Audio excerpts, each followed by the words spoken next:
Baik, selamat siang semuanya teman-teman.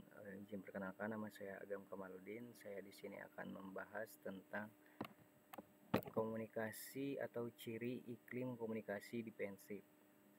Sebenarnya harusnya sih membahasnya dua ya. Ada yang komunikasi defensif sama yang komunikasi eh, sportifnya itu.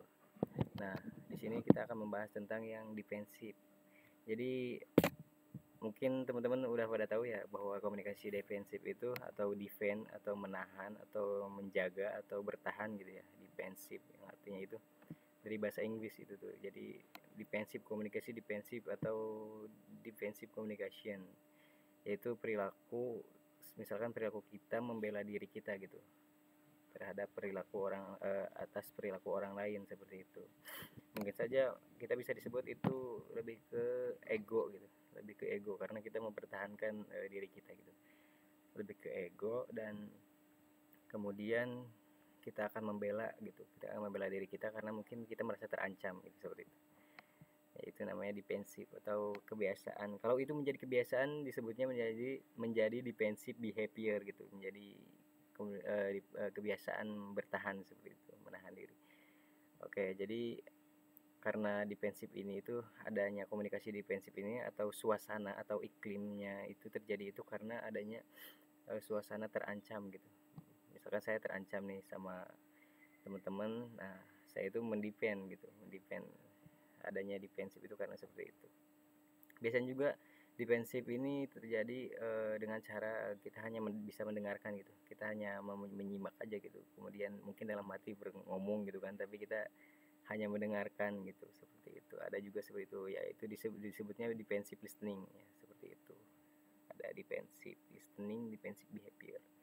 Nah, seperti itu. Kemudian intinya itu iklim ini tuh munculnya itu ketika kita merasa terancam dalam keadaan bahaya gitu, atas komunikasi orang lain gitu. Jadi seperti itu, kita tuh merasa diancam gitu, jadi kita membela diri, seperti itu adanya iklim ini itu karena seperti itu gitu. Nah, seperti yang sudah kita ketahui ada 6 tipe atau ciri komunikasi defensif. Sebelum itu sebenarnya komunikasi yang efektif lalu kayak gimana gitu kan. Jadi komunikasi yang efektif itu tercapai apabila penerima pesan itu atau seseorang itu merasa tidak terganggu gitu, merasa nyaman aja gitu, merasa nyaman dan merasa tidak diremehkan gitu atau dipojokkan. Nah, itu efektif itu seperti itu. Jadi nanti ada yang namanya komunikasi suportif. Nah, tapi kali ini kita yang membahasnya yang kayak ngejudge gitu, yang iklim komunikasi defensif. Jadi ngejudge seperti itu.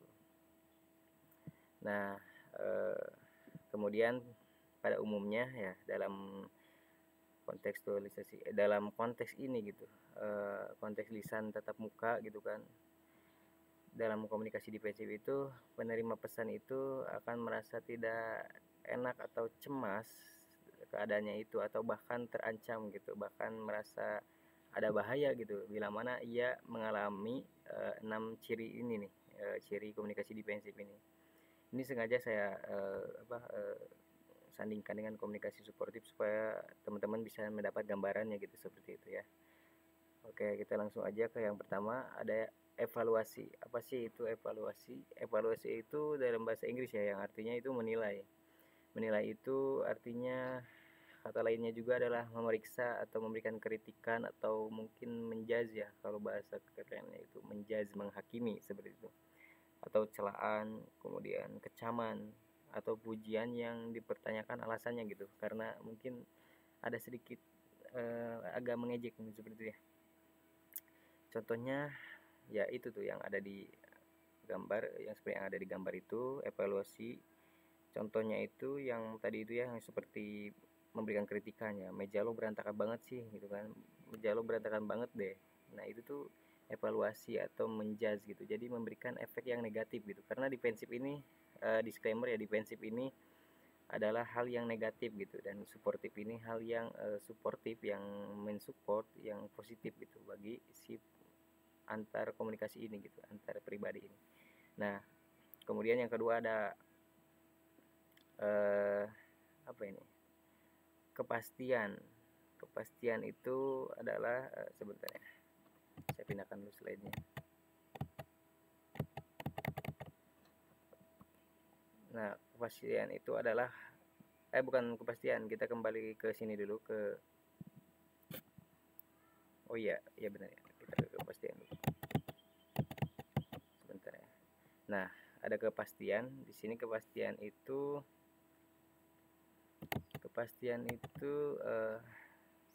dalam bahasa Inggrisnya itu certainty atau pembicaraan yang dogmatik gitu. Dogmatik itu seperti apa sih? Contohnya kayak menutup pembicaraan aja gitu, langsung menutup diskusi. Terus penuh keyakinan dan nampak mendominasi gitu, seperti itu ya. Kayak contohnya gue bilang enggak ya enggak gitu. Kalau misalkan kalian teman-teman itu memberikan saran kepada saya, tapi saya lebih punya dominan gitu, lebih dominan kuasanya itu, seperti atau penuh keyakinan, terus nampak serba tahu, jadi saya tuh seolah-olah serba tahu gitu. Jadi kalau saya bilang enggak ya enggak gitu, seperti itu. Jadi kayaknya tidak dapat diganggu gugat gitu. Kalau yang kepastian ini tuh tidak dapat diganggu gugat, ya udah, kalau keputusan saya dibuatnya ya bilangnya enggak ya udah enggak gitu, kayak gitu.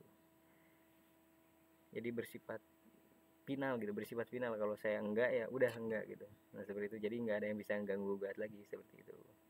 Kemudian ada yang namanya strategi. Nah, strategi ini adanya rencana memanipulasi ya. Ini masih termasuk yang negatif ya, semuanya ini negatif kok. Jadi yang strategi ini tuh siasat atau kiat yang membuat karyawan merasa dikelabui gitu. Ya mungkin dari teman-teman atau saya juga mungkin sering ya mengalami atau menyaksikan, mengalami, atau mungkin melakukan gitu hal ini gitu. Mungkin bukan mungkin sih, tapi pasti adalah pernah mengalami hal tersebut. Kemudian seperti apa sih contohnya gitu? Manipulasi itu ya mengelabui atau berbohong untuk kepentingan pribadi gitu. Inget gak misalkan gue pernah ngebantu lo kemarin, nah kemudian bla bla bla. Nahnya di sini itu nantinya kedepannya itu supaya dia itu bekerja demi kita gitu, demi karena kita sudah bantu dia gitu. Jadi berasa ada timbal balik dan berasa ada balas budinya gitu, seperti itu. Nah, mungkin paham ya sampai sini ya. Oke, kita lanjut ya. Kemudian ada yang namanya, sebentar saya pindahkan dulu slide-nya. Kemudian ada yang namanya kontrol. Oke. Kontrol ini hampir sama dengan strategi tadi ya. Ada yang namanya memanipulasi atau desakan atau paksaan gitu. Paksaan untuk mengubah pandangan, sikap, dan perilaku yang dapat membuat karyawan itu merasa diremehkan. Nah, ini bedanya itu, yang tadi manipulasi itu tidak sampai meremehkan ya, hanya menipu aja biasa gitu. Tapi kalau yang kontrol ini sampai merubah gitu, terus memaksa, memanipulasi, kemudian pokoknya mengubah pandangan, sikap, dan mungkin dapat membuat karyawannya itu merasa dihina dan diremehkan, seperti itu. Nah, ini yang contohnya seperti apa sih? Misalkan gue mau beli HP baru dan ini kan duit gue, jadi gak perlu lu atur, ngerti gak sih? Nah, jadi gue tuh mau beli HP baru gitu, dan ini kan duit gue, jadi gak perlu lu atur gitu. Kalau misalkan dalam istilahnya kalau mau beli HP-nya itu tidak mau tidak mau mendengarkan atau tidak mau mendapat saran dari orang lain, seperti itu. Kontrol ya, itu. Jadi kontrolnya penuh atas dirinya sendiri gitu, terbuka, tapi ya ada strateginya juga, penyangkalan yang tidak menghargai orang lain, seperti itu. Terus ada yang namanya kenetralan. Nah, untuk kenetralan ini atau netralitas ya, neutrality kalau dalam bahasa Indonesia.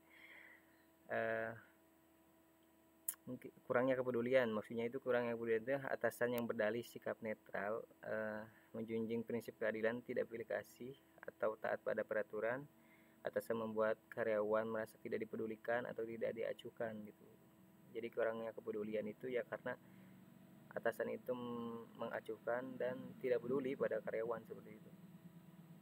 Nah itu untuk netralitas seperti itu. Jadi contohnya kayak seperti yang di kolom itu, gue gak bisa bilang siapa yang salah sih. Nah itu jadi bukannya harusnya mendukung ya atau memberikan solusi, tapi ini malah kayak nengah aja biasa gitu, nengah netral aja, tapi nggak mau ngasih solusi gitu. Kayak langsung aku tuh gak bisa gitu bilang siapa yang salah, tapi gak bisa mutusin juga harus apa gitu seperti itu. Kayak nah, itu netral, netral tapi emang nggak bisa ngapa-ngapain juga sih, jadi gak ada empatinya gitu, cuman bisa kayak ngomong kayak gitu doang, kayak ngasih harapan tapi nggak ada kepastian kayak gitu. Ya gitulah intinya, cuman peduli sedikit mungkin ya kalau kayak gitu, kayak cuman mikirin ininya doang, apa kulitnya doang gitu, gak mau masuk ke dalam masalahnya tersebut. Nah seperti itu tuh parah sih kalau sampai kayak gitu. Nah ini semuanya masih tentang defensif ya, karena kita bandingin aja gitu dengan supportifnya. Terus ada superioritas. Apa sih superioritas itu?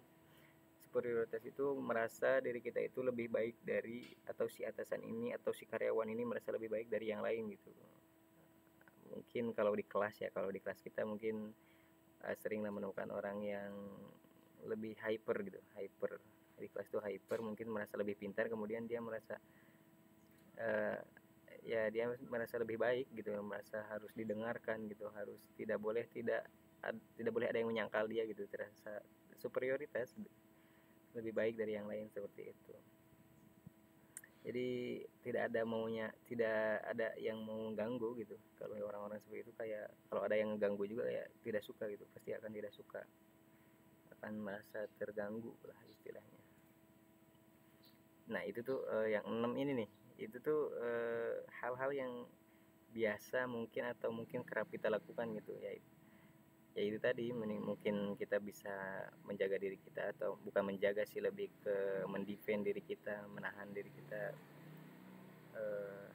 dengan cara yaitu 6 itu tadi ya. Ada yang superioritas, kenetralan, kontrol, kemudian tadi apa sih tadi, strategi, kemudian evaluasi. Nah seperti itu, kadang kita mungkin pernah ya melakukan hal seperti itu gitu. Mungkin teman-teman udah pada ngerti. Jadi ya itulah intinya, itu komunikasi defensif ini adanya itu, terjadinya itu karena adanya merasa keterancaman bagi seseorang gitu, atas perilaku orang lain atau atas omongan orang lain seperti itu, baik dalam dunia pekerjaan, keseharian, sekolah, maupun apapun itu. Pokoknya ini pasti dalam komunikasi seperti ini, iklimnya itu pasti ada gitu. Iklim itu suasana ya, jadi suasananya itu pasti bakalan ketemu gitu, kita pasti bakalan pernah menemui hal-hal seperti ini, yang 6 ini. Nah mungkin itu saja yang bisa kita refleksikan atau kita apa ya, kita bahas gitu.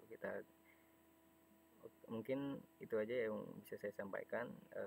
Kurang lebihnya mohon maaf. Assalamualaikum warahmatullahi wabarakatuh.